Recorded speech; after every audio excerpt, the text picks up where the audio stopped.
C'est dommage que les gens ne pensent pas plus à nous. Je plaisante, mais à chaque fois que nous avons mis en place un stage de formation de type loisir, les personnes ont été ravies.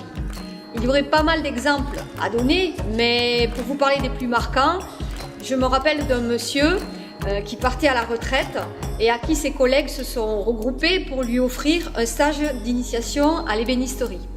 Ce monsieur bricolait depuis des années dans son garage et grâce à cette formation, il a pu apprendre l'ébénisterie avec un formateur professionnel, dans l'atelier d'un professionnel, avec des machines de professionnels et des outils de professionnels.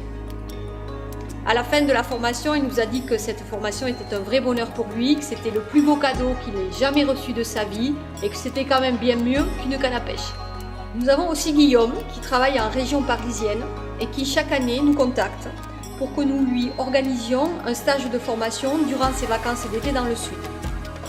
Alors chaque année, c'est le challenge. Il faut lui proposer une formation dans une discipline différente, si possible originale, qui le surprenne et qui lui permette de découvrir une matière première différente. Les activités manuelles font du bien, nous en sommes convaincus. Elles procurent du plaisir, mais aussi un vrai accomplissement quand on parvient à réaliser quelque chose de ses mains, à voir le résultat, à le montrer aux autres. C'est une source d'accomplissement indéniable. Pour nos formateurs aussi, ces stages découvertes loisirs sont un vrai bonheur. C'est l'occasion pour eux de partager, de transmettre leur savoir-faire, mais aussi leur amour de la matière et de leur métier. Dans certains cas, ces stages loisirs peuvent aussi être une première étape dans une démarche de réflexion pour un futur projet de reconversion professionnelle.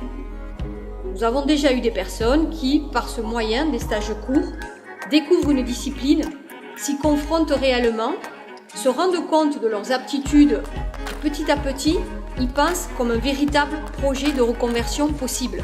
Après un stage de loisir et donc de courte durée, confortés par leur envie et par la faisabilité du projet, les personnes peuvent s'engager dans une formation plus longue, plus complète, pour pouvoir en faire un métier.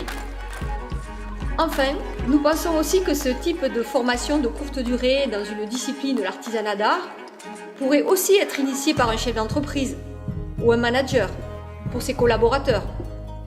Des idées originales, porteuses de sens et mettant en valeur l'artisanat d'art, nous en avons pas mal à Imara.